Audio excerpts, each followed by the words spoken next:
എറണാകുളത്ത് അത്യാവശ്യം നല്ല ഡിമാൻഡുണ്ട്. ഈ സാധനം ഉള്ളവരാരും കൊടുത്തു തുടങ്ങിയിട്ടില്ല. നമ്മുടെ വിറ്റാര ബ്രസയുടെ കൂട്ട്, അതായത് ഗ്രാൻഡ് വിറ്റാരോ അല്ല, ബ്രസയോ അല്ല, വിറ്റാര ബ്രസ എന്ന് പറഞ്ഞിട്ടുള്ള പഴയ മോഡലുണ്ട്. പ്രത്യേകിച്ച് അതിൻ്റെ ഡീസൽ വേരിയൻ്റൊക്കെ അതൊക്കെ ആൾക്കാർ കയ്യിലുള്ളവരാരും അങ്ങനെ കൊടുത്തു തുടങ്ങിയിട്ടില്ല.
ഡ്രീം ക്യാപ്ചറിങ്ങിൻ്റെ പുതിയൊരു വീഡിയോയിലേക്ക് എല്ലാം മാന്യപ്രേക്ഷകർക്ക് സ്വാഗതം. നമ്മൾ ഇന്ന് പരിചയപ്പെടാൻ പോകുന്നത് ഇത് ലോ ബഡ്ജറ്റ് സെഗ്മെൻ്റാണ് നമ്മുടെ ആലുവ 4 വീൽ ഡ്രൈവിൻ്റെ. പക്ഷേ നമ്മുടെ ഇതിൻ്റെ ഇടയ്ക്ക് ഒരു ഇഗ്നീസ് കിടപ്പുണ്ട്. ഇഗ്നീസാണ് നമ്മൾ ഇന്ന് പരിചയപ്പെടാൻ പോകുന്ന വാഹനം.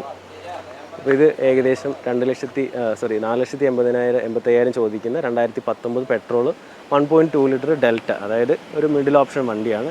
സെക്കൻഡ് ഓണർഷിപ്പിലാണ് ഈ വാഹനം ഉള്ളത്. അപ്പോൾ നമ്മളിതിൻ്റെ എന്താ പറയുക, നമ്മുടെ റിറ്റ്സ് കഴിഞ്ഞാൽ പിന്നെ മാരുതിയിൽ നിന്ന് വന്നിട്ടുള്ള ഏറ്റവും നല്ലൊരു വാഹനമാണ്. അത്യാവശ്യം സ്പോർട്ടി ആയിട്ടുള്ള സീറ്റും കാര്യങ്ങളൊക്കെയാണ്. ഇച്ചിരി ഹഗ് ചെയ്യുന്ന നല്ലൊരു സീറ്റ് കവർ ഇടണം, എന്നാലേ കുറച്ചും കൂടെ ഒരു സ്പോർട്ടിനെസ് ഇരിക്കുമ്പോൾ നമുക്ക് കിട്ടത്തുള്ളൂ. ഒരു ഹഗ് ചെയ്യുന്ന രീതിയിലുള്ളൊരു ഫാബ്രിക് സീറ്റാണ് ഇതിൽ വന്നിരിക്കുന്നത്. കൂടിയ വേരിയൻ്റ് വരുമ്പോഴത്തേക്ക് കുറച്ചുകൂടെ നല്ല സീറ്റ് കവേഴ്സും കാര്യങ്ങളൊക്കെ അതിനകത്ത് വരുന്നുണ്ട്. പിന്നെ 2D സിസ്റ്റമാണ് ഇതിനൊരു എന്താ പറയുക, ഒരു ഇൻഫർടൈൻമെൻറ്റായിട്ട് കൊടുത്തിരിക്കുന്നത്. പിന്നെ ഒരു സ്പോർട്ടി ആയിട്ട് തന്നെ സെൻറ്ററിൽ നമുക്കൊരു അനലോഗ് സ്പീഡോമീറ്ററാണ് നമുക്ക് കാണാനായിട്ട് സാധിക്കുന്നത്. 4 ഡോർ പവർ വിൻഡോ കാര്യങ്ങളൊക്കെ ഉണ്ട്. അത്യാവശ്യം നല്ല സോളിഡ് ആയിട്ടുള്ള ഒരു ഗ്രാബ് ഹാൻഡിലാണ് ഇവിടെ കൊടുത്തിരിക്കുന്നത്. പിന്നെ ചെറിയ ചെറിയ സ്ക്രാച്ചസ് കാര്യങ്ങളൊക്കെ നമുക്ക് ഇവിടെ കാണാൻ പറ്റും. പക്ഷേ ഏറ്റവും കൂടുതൽ നമുക്ക് യൂസ്ഫുൾ ആയിട്ടുള്ള ഗ്രാബ് ഹാൻഡിലാണ് അകത്തും പുറത്തും അവർ കൊടുത്തിരിക്കുന്നത്. പാസഞ്ചർ സൈഡിൽ വരുമ്പോഴത്തേക്ക് ചെറിയൊരു നോർമൽ വാഗനാർ ടൈപ്പ് ഒരു ഗ്രാബ് ഹാൻഡിലാണ് കൊടുത്തിരിക്കുന്നത്. പിന്നെ ബാക്കിലും ഫാബ്രിക് സീറ്റാണ്. 60/40 സ്പ്ലിറ്റ് സീറ്റാണ് ഇവിടെ വന്നിരിക്കുന്നത്.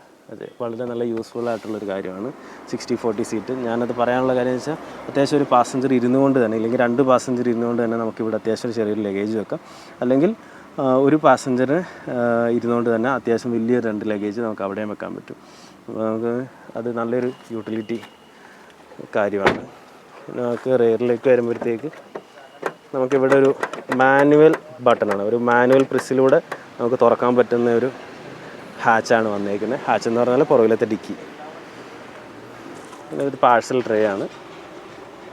ഇതിൽ തന്നെ നമുക്ക് 2 സീറ്റ് നമുക്ക് അഡ്ജസ്റ്റ് ചെയ്ത് മടക്കി വെക്കാൻ പറ്റും. ഞാൻ നേരത്തെ പറഞ്ഞ പോലെ ഈ പാഴ്സൽ ട്രേ നമുക്ക് മാറ്റി വെക്കാം.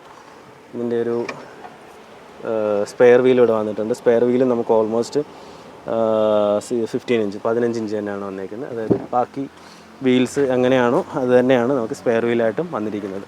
അത് ഞാൻ എടുത്തു പറയാനുള്ള കാര്യം, നമ്മുടെ ഇപ്പോൾ വരുന്ന വാഹനങ്ങളിലൊക്കെ സ്പെയർ വീലെന്ന് പറഞ്ഞിട്ട് ഒരു കുട്ടി വീലായിരിക്കും തരുന്നത്. ഏകദേശം ഒരു 13 ഇഞ്ചിൻ്റെയോ അല്ലെങ്കിൽ അതായത് ബാക്കി കിടക്കുന്ന വീലിനേക്കാളും ചെറിയൊരു സൈസ് വീല്, അതായത് ഒരു അത് വെച്ചിട്ട് അതിട്ട് കഴിഞ്ഞാലൊരു 40 കിലോമീറ്ററിന് മുകളിലേക്ക് വാഹനം ഓടിക്കാൻ പറ്റത്തില്ല. അങ്ങനെയാണ് വാഹന കമ്പനികൾ ഇപ്പോൾ സ്പെയർ വീൽ വന്നുകൊണ്ടിരിക്കുന്നത്. കാരണം 1 ലക്ഷം വാഹനങ്ങൾ പ്രൊഡ്യൂസ് ചെയ്യുമ്പം സ്പെയർ വീലും കൂടെ നമ്മൾ ഈ സൈസ് തന്നെ വീല് കൊടുക്കുമ്പോൾ അത്രയും കോസ്റ്റ് ആവും. പക്ഷേ ഏറ്റവും ഒരു കുട്ടി വീല് കൊടുക്കുകയാണെങ്കിൽ അത്രയും കോസ്റ്റ് കുറയ്ക്കാൻ പറ്റും. അത്രേ വാഹന കമ്പനികൾ ഉദ്ദേശിക്കുന്നുള്ളൂ. പിന്നെ സ്പെയർ വീൽ ഓബിയസ്ലി നമുക്കറിയാം, നമ്മൾ തന്നെ അത് യൂസ് ചെയ്യാതെ കൂടുതലും അത് സ്പോയിൽ ചെയ്യാറേ ഉള്ളൂ. അതായത് ഉപയോഗിക്കാതെ വെച്ചിട്ട് അതിൻ്റെ കമ്പി വെളിയിൽ തള്ളുന്ന അവസ്ഥ വരെ എത്തും, കമ്പി തുരുമ്പിക്കുന്ന അവസ്ഥ വരെ എത്തും. പിന്നെ അത്യാവശ്യം നമുക്ക് നല്ല രീതിയിൽ നല്ല ഹൈറ്റുള്ളൊരു വാഹനമാണിത്. ശരിക്കും പറഞ്ഞാൽ ഒരു ഹാച്ച് ബാക്ക് കാറല്ല, ശരിക്കും ഇത് മാരുതി എന്ന് വന്ന ഒരു SUV ആണ്, അർബൻ SUV ആണ് ഈ ഇഗ്നീസ് എന്ന് പറയുന്നത്. ഇത്ര ഹൈറ്റ് ഉണ്ട്, കണ്ട. നമുക്ക് കയറിയിരിക്കാം. കയറി ഇരുന്ന് കഴിഞ്ഞാൽ അത്യാവശ്യം കാലാട്ടാൻ പറ്റുന്ന രീതിയിൽ അത്രയും ഹൈറ്റിലാണ് അതിൻ്റെ ഒരു ബോഡി ലൈനിങ് ഫ്രണ്ട് തൊട്ട് ബാക്ക് വരെ വന്നിരിക്കുന്നത്. അത്യാവശ്യം നല്ല ഹൈറ്റ് ഉണ്ട് ഈ വാഹനത്തിന്. നമ്മൾ ഈ തൊപ്പി വെച്ചിരിക്കുന്നത് ഡയറക്റ്റ് കയ്യിലിരിക്കാതിരിക്കാനാണ്. ഈ തൊപ്പി ആമസോണിലൊക്കെ വാങ്ങിക്കാൻ കിട്ടും. ഓക്കെ. പിന്നെ ഇതിൻ്റെ ഫ്രണ്ട് ഡോറിൽ നമുക്കൊരു ബോട്ടിൽ ഹോൾഡർ തന്നെ ഒക്കെ കാണാൻ പറ്റും. മാരുതിയുടെ വാഹനങ്ങളിൽ ഫ്രണ്ടിൽ ബോട്ടിൽ ഹോൾഡർ അത്രയും വീതിയുള്ളൊരു ഡോറ് നമ്മൾ കാണൽ വളരെ കുറവാണ്.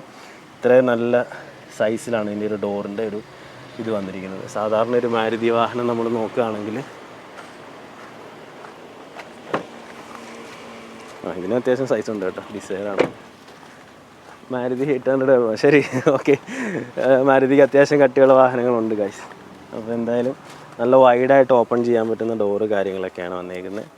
അപ്പോൾ എന്തായാലും ഇത്രയൊക്കെയാണ് ഈ ഒരു വാഹനം. എനിക്ക് വളരെ നല്ല ആഗ്രഹമുള്ള, ശരിക്കും പറഞ്ഞാൽ ഒരു വാഹനം മാർക്കറ്റിലോട്ട് ഇറങ്ങിയിട്ട് സക്സസ് ആയ ഫെയിലിയർ ആവണമെന്ന് നമ്മൾ കറക്റ്റ് അറിയണമെങ്കിൽ ശരിക്കും പറഞ്ഞാൽ ആ വാഹനം യൂസ്ഡ് മാർക്കറ്റിലോട്ട് വന്നിട്ട് ഒരു സാധാരണക്കാർക്കൊക്കെ വാങ്ങിക്കാൻ പറ്റുന്ന ഒരു പ്രൈസ് പോയിന്റിലെത്തും. ശരിക്കും പറഞ്ഞാൽ ഇതൊരു 10 ലക്ഷം രൂപ അടുത്തൊക്കെ റേഞ്ച് വന്നുകൊണ്ടിരുന്നൊരു വാഹനമാണ് ആദ്യകാലങ്ങളിൽ. പിന്നീട് ഇതിപ്പോൾ യൂസ്ഡിൽ തന്നെ 5 ലക്ഷത്തിൽ താഴെ ആയിട്ടുണ്ട്. ഇനി ഇത് താഴ്വെന്നാണ് എനിക്ക് തോന്നുന്നത്. കാരണം ഇപ്പോഴല്ല, ഒരു 2-3 കൊല്ലം കഴിയുമ്പോഴത്തേക്ക് അപ്പോഴത്തേക്ക് ആൾക്കാരുടെ കയ്യിലേക്ക് ഇപ്പോൾ ഈ സെന്നൊക്കെ ആൾക്കാർ യൂസ് ചെയ്യുന്ന പോലെ ഇനിയും വരുന്ന കാലത്ത് 2K കിഡ്സൊക്കെ നല്ല രീതിയിൽ യൂസ്ഡിൽ നിന്ന് എടുത്ത് ഉപയോഗിക്കാൻ സാധ്യതയുള്ളൊരു വാഹനമാണ്. കാരണം നല്ല ബിൽറ്റും അതുപോലെ തന്നെ ഡിസൈനും ക്വാളിറ്റിയും നല്ലൊരു എന്താ പറയുക, ഇതിൻ്റെ ഒരു ഈ സൈഡ് മിറർ കാര്യങ്ങളാണ്. ഇത് ശരിക്കും ആ ഡോറിലോട്ട് ഇൻ്റർഗ്രേറ്റ് ചെയ്താണ് വന്നേക്കുന്നത്. ഡോർ തുറക്കുമ്പോൾ നമുക്ക് ഈ ഒരു പോർഷൻ നമുക്ക് ഇതിൻ്റെ കൂടെ ഇങ്ങനെ തുറക്കുന്ന രീതിയിലാണ് ഇത് ഡിസൈൻ ചെയ്തിരിക്കുന്നത്. അത് ഒരു കോമൺ ഫീച്ചറല്ല, ഒരു കോമൺ കാര്യമല്ല. ലീനിയയിലൊക്കെ വന്നുകൊണ്ടിരുന്നൊരു കാര്യമാണത്. ശരിക്കും പറഞ്ഞാൽ ഞാൻ ഈ വാഹനത്തെ ഓവർ റേറ്റഡായിട്ട് പറയുകയല്ല, ശരിക്കും ആൾക്കാരുടെ കയ്യിൽ ഈ വാഹനം ഇപ്പോഴാണ് കൂടുതലും ആ ഒരു ട്രെൻഡിലേക്ക് എത്തപ്പെട്ടത്. സാധാരണക്കാരുടെ ഒരു പ്രൈസ് പോയിന്റിലോട്ട് ഇപ്പോഴാണ് ഇത് എത്തപ്പെട്ടത്. അപ്പോൾ നിങ്ങൾക്ക് വാങ്ങിക്കാൻ താല്പര്യം ഉണ്ടെങ്കിൽ തീർച്ചയായിട്ടും ആലുവ 4 വീൽ ഡ്രൈവിനെ കോൺടാക്ട് ചെയ്യുക. അപ്പോൾ ഒരു ഈ ഇഗ്നീസിൻ്റെ പ്രൈസ് പറഞ്ഞിട്ട് 5 ലക്ഷത്തിൻ്റെ താഴെയാണ്. അത് ശരിക്കും പറഞ്ഞാൽ അതൊരു സെക്കൻഡ് ഓണർഷിപ്പ് ആയതുകൊണ്ടാണ് അത്ര റേറ്റ് കുറവിൽ വന്നിരിക്കുന്നത്. ശരിക്കും എറണാകുളത്ത് ഇതിന് ഏകദേശം 5 ലക്ഷത്തിൻ്റെ മേളിൽ 6 ലക്ഷത്തിൻ്റെ അടുത്തായിട്ട് പ്രൈസ് വരേണ്ടതാണ്. പക്ഷേ എന്നാൽ പോലും ലോക്കൽ, അതായത് നമ്മുടെ ആലപ്പുഴ ആ ഒരു ഏരിയയിലൊക്കെ ചില രീതിയിൽ, കാരണം ഇതിന് ഈ ഒരു വാഹനം കുഞ്ഞതായതുകൊണ്ട് ഒരു ഡിമാൻഡ് കുറവുണ്ടായിരുന്നു. പക്ഷേ എറണാകുളത്ത് അത്യാവശ്യം നല്ല ഡിമാൻഡുണ്ട്. ഈ സാധനം ഉള്ളവരാരും കൊടുത്തു തുടങ്ങിയിട്ടില്ല. നമ്മുടെ വിറ്റാര ബ്രസയുടെ കൂട്ട്, അതായത് ഗ്രാൻഡ് വിറ്റാരോ അല്ല, ബ്രസയോ അല്ല, വിറ്റാര ബ്രസ എന്ന് പറഞ്ഞിട്ടുള്ള പഴയ മോഡലുണ്ട്. പ്രത്യേകിച്ച് അതിൻ്റെ ഡീസൽ വേരിയൻ്റൊക്കെ അതൊക്കെ ആൾക്കാർ കയ്യിലുള്ളവരാരും അങ്ങനെ കൊടുത്തു തുടങ്ങിയിട്ടില്ല. പക്ഷേ അത് കൊടുത്ത് കിട്ടുകയാണെങ്കിലുണ്ടല്ലോ നല്ലൊരു പിക്കായിരിക്കും അത്. അതുപോലെ തന്നെ ഇതും പഴയ നമ്മുടെ റിറ്റ്സിൻ്റെ ഒരു കാറ്റഗറി, അതായത് റിറ്റ്സിൻ്റെ പുനർജനനം എന്ന് വേണമെങ്കിൽ നമുക്ക് പറയാം. അപ്പോൾ ആ ഒരു കാറ്റഗറി വരുന്നൊരു വാഹനമാണ്. അപ്പോൾ തീർച്ചയായിട്ടും നല്ലൊരു പിക്കായിരിക്കും. ആ ഒരു കളറും നെക്സ ബ്ലൂ എന്നാണ് ഈ കളറിനെ പറയുന്നത്. അപ്പോൾ തീർച്ചയായിട്ടും എനിക്ക് വാഹനം വാങ്ങാൻ താല്പര്യമുണ്ടെങ്കിൽ ആലുവയിലുള്ള 4 വീൽ ഡ്രൈവിനെ കോൺടാക്ട് ചെയ്യുക. ധാരാളം വാഹനങ്ങളുടെ കളക്ഷൻസ്, അതിപ്പോൾ നമുക്കിപ്പോൾ ഈ കിടക്കുന്നതൊക്കെ ലോ ബഡ്ജറ്റാണ് കേട്ടോ. ഇതിവിടെ ഇപ്പോൾ നമ്മൾ കഴുകിയിട്ട് ഇവിടെ കൊണ്ടിട്ടേ ഉള്ളൂ. ഈ കിടക്കുന്നതൊക്കെ ലോ ബഡ്ജറ്റ് സെഗ്മെൻറ്റാണ് വരുന്നത്. ഏകദേശം 2 ലക്ഷം രൂപ താഴെയുള്ള വാഹനങ്ങളാണല്ലോ. പിന്നെ നമുക്ക് 5 ലക്ഷം ബിലോ വരുന്ന വാഹനങ്ങളാണ് ഈ കിടക്കുന്നത്. അതിൽ ഓട്ടോമാറ്റിക് നമ്മുടെ സെലേറി അടക്കമുണ്ട്. പിന്നെ അത്യാവശ്യം നമ്മുടെ ക്രിസ്റ്റ തൊട്ടുള്ള വാഹനങ്ങളുണ്ട്. ക്രിസ്റ്റയൊക്കെ ഇവിടെ കിട്ടുന്നത് വളരെ അപൂർവമാണ്. ഇത് ഏകദേശം നമുക്ക് ആലുവ രജിസ്ട്രേഷനിലോട്ട് ആയിട്ടുണ്ട്. ഇപ്പോൾ അതിൻ്റെ പ്രൈസ് അവർ അത്യാവശ്യം ഒരു ഓഫർ പ്രൈസ് ഇട്ടിട്ടുണ്ട്. 15,50,000 ഒരു ആസ്കിംഗ് പ്രൈസ് വരുന്നത്. അത് നെഗോഷ്യബിൾ ആണ്. നമുക്കൊരു ഓട്ടോമാറ്റിക് സാൻഡ്രോ ഉണ്ട്. അപ്പോൾ ഇതിൻ്റെയൊക്കെ വീഡിയോസ് നമ്മൾ ഉടനെ അപ്ലോഡ് ചെയ്യുന്നതായിരിക്കും. തീർച്ചയായിട്ടും ഇവരുടെ ഒരു ആലുവ 4 വീൽ ഡ്രൈവ് എന്ന് പറഞ്ഞൊരു ചാനലുണ്ട്, അത് സബ്സ്ക്രൈബ് ചെയ്യുക. നമ്മുടെ ഈ ചെറിയ ചാനലൊന്ന് സബ്സ്ക്രൈബ് ചെയ്യുക, സപ്പോർട്ട് ചെയ്യുക. അടുത്തൊരു വീഡിയോ കാണുന്നവരെ Sakariya Stephen signing off from Dream capture.